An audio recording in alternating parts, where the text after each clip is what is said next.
My body's mine from head to toe. It's something special, just so you know. If someone touches and I feel okay, that's a good touch, it's safe to stay.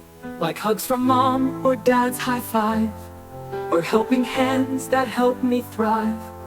But if a touch feels wrong or weird, that's a bad touch, and it's not to be feared. If someone says don't tell a soul, or touches where they shouldn't go, say no, walk away, and tell someone like mom or dad or anyone. We all have parts we keep private and neat, the parts we cover with clothes and seat. If someone touches where they shouldn't be, tell a safe grown-up, speak up, be free. It's not your fault, you're brave and strong, and telling someone is never wrong. Your voice is loud, your heart is true. There's nothing wrong with being you.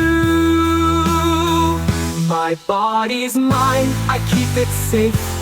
I say no in a scary place.